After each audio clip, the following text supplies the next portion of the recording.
হুকুমে আমি নবী মুহাম্মদুর রাসূলুল্লাহ সাল্লাল্লাহু আলাইহি ওয়াসাল্লাম বলছি, আমার সঙ্গে আইসা দস্তরখানে বসো। বলতে দেরি হয়, দুইটা মৃত সন্তান আল্লাহু আকবার বইলা দাঁড়াইতে দেরি করে নাই। সুবহানাল্লাহ। মদিনার শহরটাকে নিরাপত্তা দেওয়ার জন্য, মদিনার শহরের মানুষগুলাকে নিরাপত্তা দেওয়ার জন্য, কাফের আর বেঈমানদের হাত থেকে রক্ষা করার জন্য সাহাবায়ে কেরাম নিয়া চতুর্দিক দিয়া খন্দক খনন করতেছে। আল্লাহর নবী সহ নিজে খনন কাজের ভিতরে অংশগ্রহণ করেছে। বরংস আমার নবী ওই জায়গাটা খনন করে যেই জায়গাটা সাহাবায়ে কেরাম দিয়া সম্ভব নয়, যেই জায়গাটা বেশি শক্ত, যেই জায়গা দিয়ে বেশি বড় বড় পাথর, ওই জায়গাটা নিয়ে আমার নবী খনন কাজ করতেছে। নবীর একজন পাগলপারা সাহাবী, নবীর একজন আশিক, নাম তার হযরত জাবের রাদিয়াল্লাহু তাআলা আনহু। আল্লাহর নবী যখন খনন করার জন্য খুন্তা দিয়া কোদাল দিয়া পাথরের মধ্যে আঘাত করার জন্য হাত এইভাবে উপরের দিকে উঠাইছে, নবীজির আশিক জাবের তাকায়া দেখে রে, রহমতের নবীর দুই পাশে, পেটের দুই পাশে দুইটা পাথর দেখা যায়। নবীজির আশিক বড় গরিব, বড় দরিদ্র, ধনবান নয়। নবীর এই অবস্থা দেখিয়া আশিক জাবের সহ্য করতে পারে না। নবীজির থেকে অনুমতি নিয়া দৌড়াইয়া বাড়িতে চলে যায়। বাড়িতে গিয়া স্ত্রীকে ডাক দেয়, বলে রে প্রাণপ্রিয় স্ত্রী, কেমন করে সহ্য করব, কেমন করে বর্ণনা করব? যেই নবীর উসিলায় আল্লাহ চিনলাম, যেই নবীর উসিলায় দিন পাইলাম, স্ত্রী তোমাকে স্ত্রীর মর্যাদা দেওয়ার শিক্ষা পাইলাম, মাকে মার ইজ্জত দেওয়ার শিক্ষা পাইলাম, এমন নবী আমাদের সঙ্গে কাজ করে। ক্ষুধার যন্ত্রণায় নবী আমার পেটের দুই পাশে দুইটা পাথর বেঁধে কাজ করতেছে। ঘরের মধ্যে কোনো কিছু আছে কিনা, বাসার মধ্যে কোনো কিছু আছে কিনা বলো। আমি আমার নবীকে আমার বাসার মেহমান বানাইব, আমার নবীকে আমার বাড়িতে দাওয়াত দিব। নেককার স্ত্রী ডাকদা বলে, স্বামী বেকুল হয়েন না, বাসার মধ্যে সামান্য অল্প একটু জব আছে, আটা আছে, আরেকটা ছাগলের বাচ্চা আছে। যেই ছাগলের বাচ্চাটা জবাই করলে, যেই জব দিয়া রুটি বানাইলে আমার সন্তান, আপনি, আমি, আমার নবী খাইতে পারবো। যদি বেশি মানুষ হয়, কেউ পরিতৃপ্ত সহকারে খাইতে পারবে না, পেট ভরে খাইতে পারবে না। যান যান, আপনি কানে কানে আস্তে আস্তে নবীজিকে একা একা দাওয়াত দিবেন। নবীজি যেন একা আমার বাড়িতে আসে, আমি আমার নবীকে নিজ হাত দিয়া রুটি পাকাইয়া, আমি আমার নবীকে নিজে রান্না করিয়া খাওয়াইব। আপনি যান, নবীকে গিয়া সালাম দেন, দাওয়াত দেন। আল্লাহর নবীর সাহাবী দৌড়াইয়া পাগলের ন্যায় আল্লাহর রসুলের কাছে আসে। আল্লাহর নবী জাবেরের দিকে তাকায় ডাক কয়, জাবের রে, কোনো কিছু বলবা নাকি?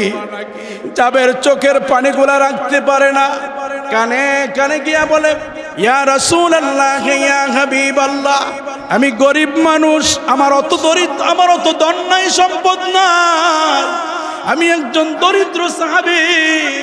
আমার মন চায় আপনাকে আমার বাসার মেহমান বানাই। আল্লাহর নবী গো, আমার বাসার মধ্যে সামান্য একটু জব আছে, একটা ছাগলের বাচ্চা আছে। যেই ছাগলের বাচ্চাটা জবাই করলে, যেই জব দিয়ে রুটি বানাইলে, আপনি, আমি, আমার স্ত্রী, আমার সন্তানগুলা পেট ভরে খাইতে পারবো। বেশি মানুষ নিলে খাওয়া যাবে না।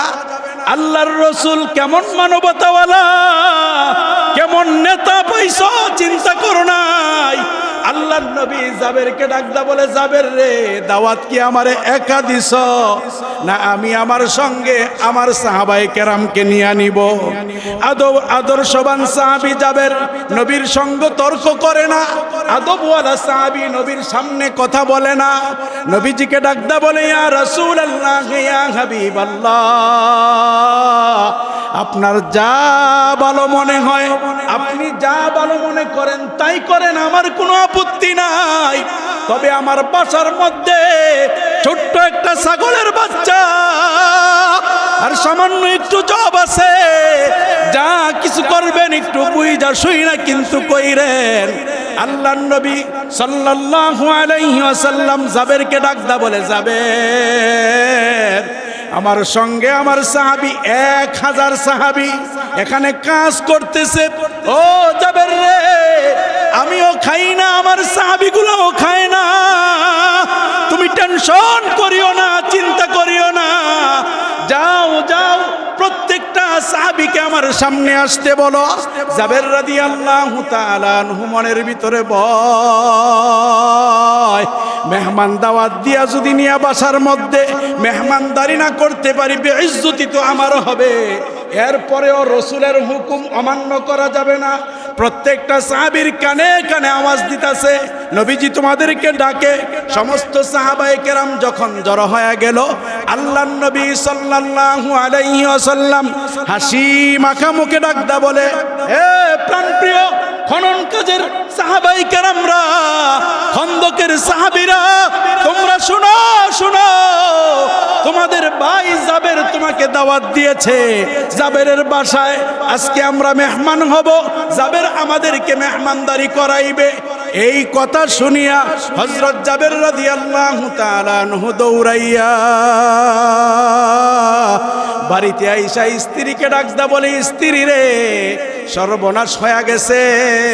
বলে, কি হয়েছে? বলে, তুমি যা বলছো আমি আমার নবীকে কানে কানে বলছি, একা দাওয়াত দিয়েছি, কিন্তু নবী যে কাম গড়াইছে। বলে, কি হয়েছে? বলে, 1000 সাহাবী তোমার বাড়িতে আমার বাড়িতে আসতেছে। সাহাবীর স্ত্রী ডাকদা বলে, জাবেরের স্ত্রী ডাকদা বলে, এতে করে আপনার কপালের ভিতরে চিন্তার বাস দেখা যায় কেন? আপনি চিন্তিত কেন? দাওয়াত কি আপনি দিয়েছেন না আল্লাহর নবী দিয়েছে? এমনি সময় সাহাবী জাবের ডাকদা বলে, স্ত্রী, না না না, আমি দাওয়াত দেই নাই, আমার নবী দাওয়াত দিয়েছে। জাবেরের স্ত্রী ডাকদা কয়, টেনশন করিয়েন না, চিন্তা করিয়েন না, নবী যেহেতু দাওয়াত দিয়েছে, সাহাবায়ে কেরাম আমার বাড়িতে আসবে, মেহমানদারি গ্রহণ করবে, সাহাবায়ে কেরাম খাইবে, একটুও কমবে না, টেনশনের কারণ নাই, নবীকে আমার আল্লাহ বেইজ্জতি করবে না। সুবহানাল্লাহ। কেমন বিশ্বাস, কেমন আদর্শ। ছাগল কয়টা?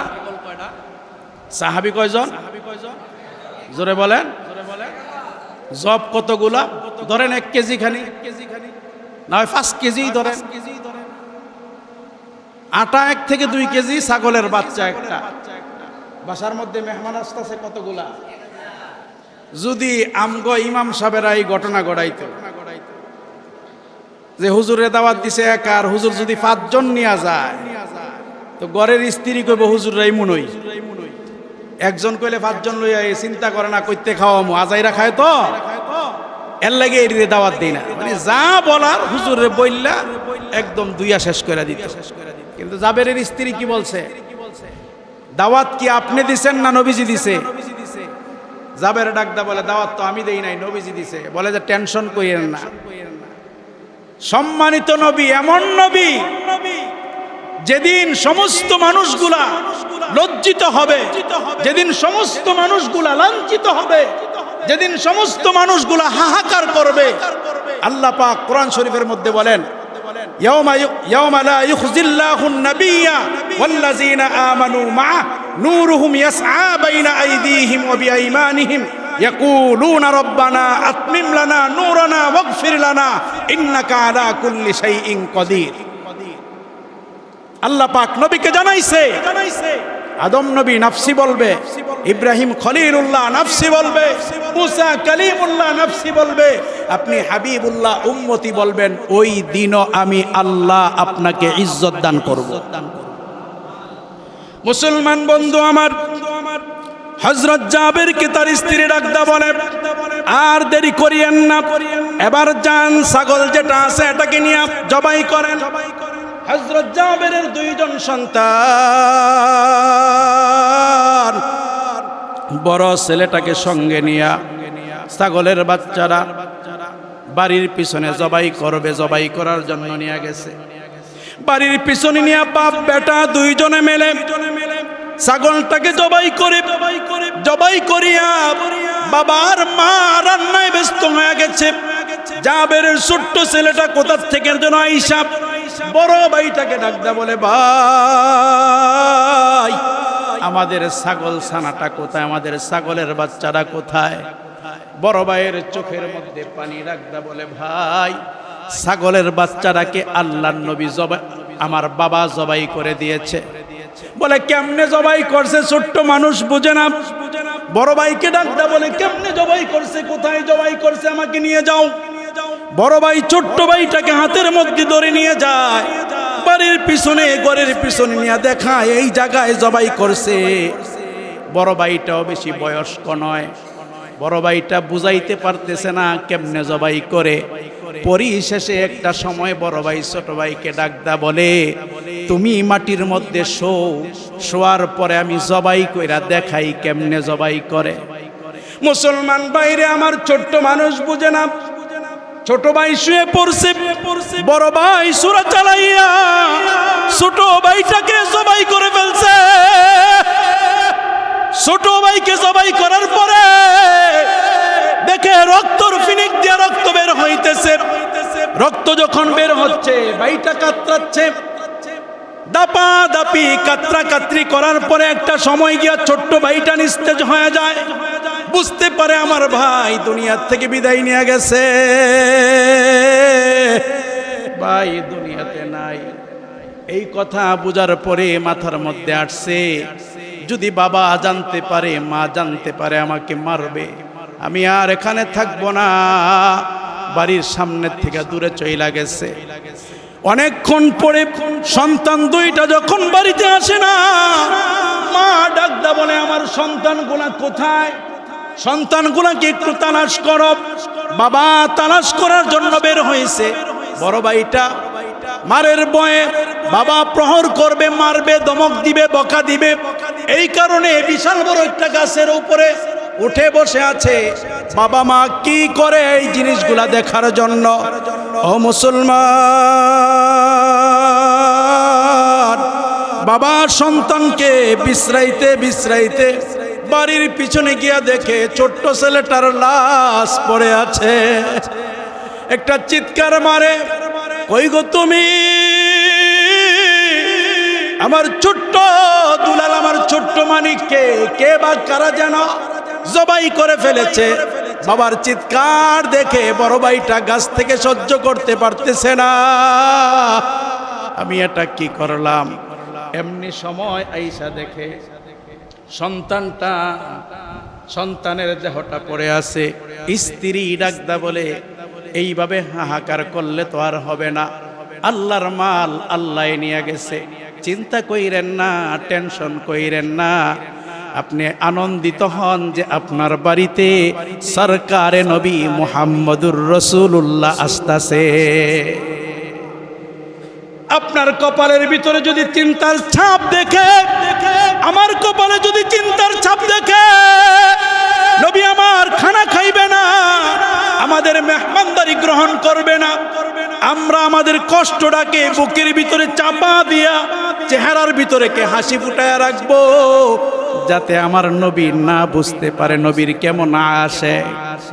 সন্তান জবাই হয়ে গেছে, আরেক সন্তান বিশ্রায় পায় না। এরপরেও ডাকদা কয়, নবীর মনে কষ্ট দেওয়া যাবে না, নবীর অন্তরে ব্যথা যাওয়া যাবে না। আজকে নবীজি আমাদের বাড়িতে মেহমান হবে, আপনার চেহারার ভিতরে আপনি আনন্দ ফুটায়া রাখেন, আপনার চেহারার ভিতরে আপনি আনন্দর জিলিক লাগায়া রাখেন। আল্লাহর হাবিবকে আপনি বুঝতেই দিবেন না। আমাদের যে এত বড় একটা মারাত্মক সমস্যা হয়ে গেছে, ও মুসলমান, বাবা মার এই দশা দেখিয়া বড় ছেলেটা মনে করছে বাবা যদি আমারে পায় আমারে আস্থা রাখবে না।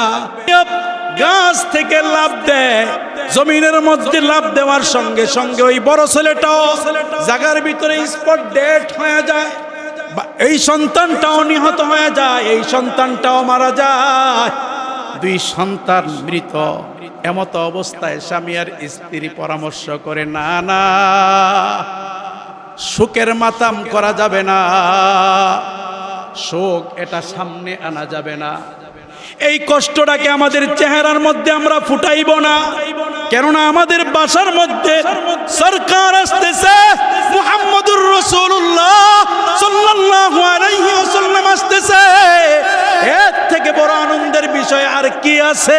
সন্তানের মায়া নাই, আল্লাহর নবীজির মায়া দুনিয়ার কেউ দেখে না, আমার আল্লাহ দেখে কি দেখে না? কেউ শোনে না, আমার আল্লাহ শোনে কি শোনে না? আমার আল্লাহ ডাকদা বলে, ও দুনিয়ার মানুষেরা, তোমরা যদি আমাকে ভালোবাসতে চাও, আমার হাবিবুল্লাহকে ভালোবাসো, আমার নবীকে ভালোবাসো। আমার নবীকে ভালোবাসলে আমি আল্লাহ তোমাদেরকে ভালোবাসবো। শুধু ভালোবাসবো এমনটা নয়, আমি আল্লাহ তোমাদের জিন্দিগির গুনাহগুলো মাফ করে দিব। মুসলমান ভাইরে আমার, স্বামী আর স্ত্রী সলা পরামর্শ করিয়া মৃত দুইটা সন্তানকে চাদর দিয়া ডাইকা সুন্দর করে বাড়ির বিছানায় ঘরের আরেকটা রুমের ভিতরে রাইখা, মনে হয় যেন এই বাড়িতে কোনো কিছুই হয় নাই, শুধু আনন্দ আর আনন্দ, এমন একটা অবস্থা ধারণ কইরা স্বামী আর স্ত্রী বাড়ির ভিতরে আছে। খানা পাকান শেষ হয়ে গেছে, স্ত্রী ডাকদা কয়, স্বামী যান, বাড়ির আঙ্গিনায় যান, আল্লাহর নবীজি আসবে, আমার নবী আসবে, দয়াল নবী আসবে, মুহাম্মদুর রাসূলুল্লাহ সাল্লাল্লাহু আলাইহি ওয়াসাল্লাম আসবে। আল্লাহর রাসূলকে রিসিপশন কইরা, সাহাবায়ে কেরামকে রিসিপশন কইরা আমার বাড়িতে আপনি নিয়ে আসবেন। স্ত্রীর কথা শুই না, স্বামী জাবের রাদিয়াল্লাহু তাআলা আনহু বাড়ির আঙ্গিনায় যায়। আল্লাহর নবী সাহাবায়ে কেরাম সহ 1000 সাহাবী লইয়া হযরত জাবেরের বাড়িতে আসতেছে, জাবেরের মেহমানদারি গ্রহণ করার জন্য। নবী আমার ক্ষুধার যন্ত্রণায় পেটের মধ্যে দুইটা পাথর বাইদা রাখছে। সাহাবায়ে কেরামের অবস্থা এমন হয়ে গেছে, ওটের মধ্যে চড়বে, হাঁটবে, এই শক্তিটুকুও তাদের নাই। আস্তে আস্তে হাঁটি হাঁটি পা পা করে জাবেরের বাড়িতে আসে। আল্লাহর নবী জাবেরের বাড়িতে প্রবেশ করবে, হাদিসের মধ্যে আসছে, আমার আল্লাহ জিব্রাইলকে ডাকদা বলে, জিব্রাইল রে, যা আমার হাবিবের কাছে যা, আমার বন্ধুর কানে গিয়ে আমার সালাম দে, আর আমার বন্ধুকে বল আমার জাবেরের দুইটা সন্তানকে লইয়া যেন আমার নবী দস্তরখানের ভিতরে বসে। সুবহানাল্লাহ। আমার নবীকে গিয়া বল, জাবেরের দুইটা সন্তান, এই দুইটা সন্তানকে নিয়ে যেন আল্লাহর নবী দস্তরখানে বসে খাবার খাইতে বসে। জাবেরের দুই সন্তান জীবিত না মৃত? আমার আল্লাহ বলতেছে, যা জাবেরের সন্তানকে গিয়ে বলবা, জাবেরের সন্তান দুইটাকে যেন নিয়ে দস্তরখানে বসে। জিব্রাইল আইসা কানে কানে সালাম দেয়, আসসালাতু আসসালামু আলাইকা ইয়া রাসূলুল্লাহ, আসসালাতু আসসালামু আলাইকা ইয়া হাবিবাল্লাহ। নবী আমার সালামের উত্তর লয়, সালামের উত্তর লইয়া জিব্রাইলের দিকে তাকায়। জিব্রাইল ডাকদা বলে, ইয়া রাসূলুল্লাহ, আল্লাহ তাআলা হুকুম দিয়েছে, আল্লাহ তাআলা বলে দিয়েছে জাবেরের দুইটা সন্তান আছে, আপনি যখন দস্তরখানে বসবেন, খাবার খাইতে বসবেন, এমন সময় এমত অবস্থায় যেন জাবেরের দুইটা সন্তানকে নিয়ে আপনি বসেন। আল্লাহর নবীকে জাবের রাদিয়াল্লাহু তাআলা আনহু নিয়ে একটা জায়গায় বসায়। নবী আমার এমনি সময় ডাক দেয়, জাবের তোমার সন্তান দুইজন কোথায়? জাবেরের কলিজাটা একটা মোচড় মারছে। আল্লাহর নবী গো আপনাকে কেমনে বলি আজকের দিনে কি ঘটনা ঘটছে? নবীজি আমার সন্তানেরা আছে, আপনি খাবার খান। আল্লাহর নবী ডাকদা কয় না রে জাবের না, তোর দুই সন্তান যতক্ষণ পর্যন্ত না আনবি ততক্ষণ পর্যন্ত আমি নবী দস্তরখানের খাবার খাইব না। আল্লাহর নবী সাল্লাল্লাহু আলাইহি ওয়াসাল্লামের সামনে গুস্তর ডেগ আনে, রুটির বলটাও আনে। আল্লাহর নবী সাল্লাল্লাহু আলাইহি ওয়াসাল্লাম গুস্তের ডেগটার ভিতরে হাত দিয়েছে, রুটির ভিতরে হাত দিয়া সাহাবায়ে কেরামকে ডাকদা বলে, সাহাবীরা রুটি খাইবা ডাকনা খুলবা না, গোস্ত খাইবা ডাকনা খুলবা না। ডাকনা খোলা ছাড়া তোমাদের পেটে যতক্ষণ মন চায়, পেটের চাহিদা যতক্ষণ পর্যন্ত থাকবে ততক্ষণ পর্যন্ত খাইবা, খাবার বন্ধ করবা না। এমত অবস্থায় আল্লাহর নবী জাবেরকে আবার ডাকদা কয়, জাবের তোমার দুই সন্তান কোথায়? জাবের আর কান্নাটা রাখতে পারে না, হু হু কইরা কান্না কইরা দেয়। জাবেরকে ডাকদা বলে, কি হয়েছে আমারে বল। এমনি সময় জাবের ডাকদা বলে, ইয়া রাসূলুল্লাহ ইয়া হাবিবাল্লাহ, আমার এই ঘটনা, আমার বড় সন্তান ছোট সন্তানকে জবাই করে ফেলছে খেলার চলে। আরেকটা সন্তান গাছের আঘাত থেকে লাফ দিয়া দুনিয়ার থেকে বিদায় নিয়ে গেছে। হাদিসের মধ্যে আসছে আল্লাহর নবী হাঁটি হাঁটি পা পা কইরা দুইটা মৃত শিশুর সামনে যায়। মৃত শিশুর সামনে গিয়া ডাক দেয়, আল্লাহর হুকুমে আমি নবী মুহাম্মদুর রাসূলুল্লাহ তোমাদেরকে ডাকতাছি, আমার সঙ্গে আইসা দস্তরখানে খানার প্লেটে বইসা যাও। মুসলমান ভাইরে আমার, আল্লাহর নবী বলতে দেরি হয়, আল্লাহু আকবার বইলা দাঁড়াইতে দেরি করে নাই। কেউ পারে না, পারে কে? এ মুসলমান, কেউ দিতে পারবে না, দিতে পারবে আমার আল্লাহ। এই বিশ্বাসটা রাখতে হবে। এবার আল্লাহর নবী দস্তরখানে বসে, 1000 সাহাবী দস্তরখানে বসে। খাবার কিন্তু একটা ছাগলের বাচ্চা, সামান্য একটু আটা। হাদিসের মধ্যে আসছে 1000 সাহাবী খাবার খায় পেট ভরিয়া, 1000 সাহাবী গোশত খায় পেট ভরিয়া। ও মুসলমান, খাবার খাওয়া সবার যখন শেষ, আল্লাহর নবী জাবেরকে ডাকদা বলে, জাবের রে নাও এই যে গোশতের ডেগ, এই যে নাও তোমার বল, রুটির বল, গোশতের হাড়ি আর রুটির বল নিয়া তোমার আত্মীয় স্বজন যারা আছে তাদেরকেও খাইতে দাও। হযরত জাবের গোশতের ডাকনা উঠাইয়া দেখে যেমন গোশত ছিল ওই হাড়ির ভিতরে তেমন গোশত পইরা রইছে, একটা টুকরাও কমে নাই, একটা টুকরাও কমে নাই। আল্লাহর নবী সাল্লাল্লাহু আলাইহি ওয়াসাল্লামের দিকে তাকায়। আল্লাহর নবী ডাকদা কয়, জাবের রে আমার আল্লাহ আমাকে বরকত দিয়া দুনিয়াতে পাঠাইছে, এজন্য আমি হইলাম বরকতের নবী। জোরে বলেন ঠিক কিনা? আজকে নবীর চর্চা আমাদের বাসার মধ্যে হয় না, এজন্য বাসার ভিতরে অশান্তি। নবীজির চর্চা বাজারের মধ্যে হয় না, এজন্য বাজারের মধ্যে অশান্তি। নবীর চর্চা অফিসের মধ্যে হয় না, এজন্য অফিসের মধ্যে অশান্তি। আল্লাহর নবীজির জীবনী যদি প্রতিটা সেক্টরে আলোচনা হইতো, আজকে এত দুর্নীতি সমাজের মধ্যে হইতো না। জোরে বলেন ঠিক কিনা?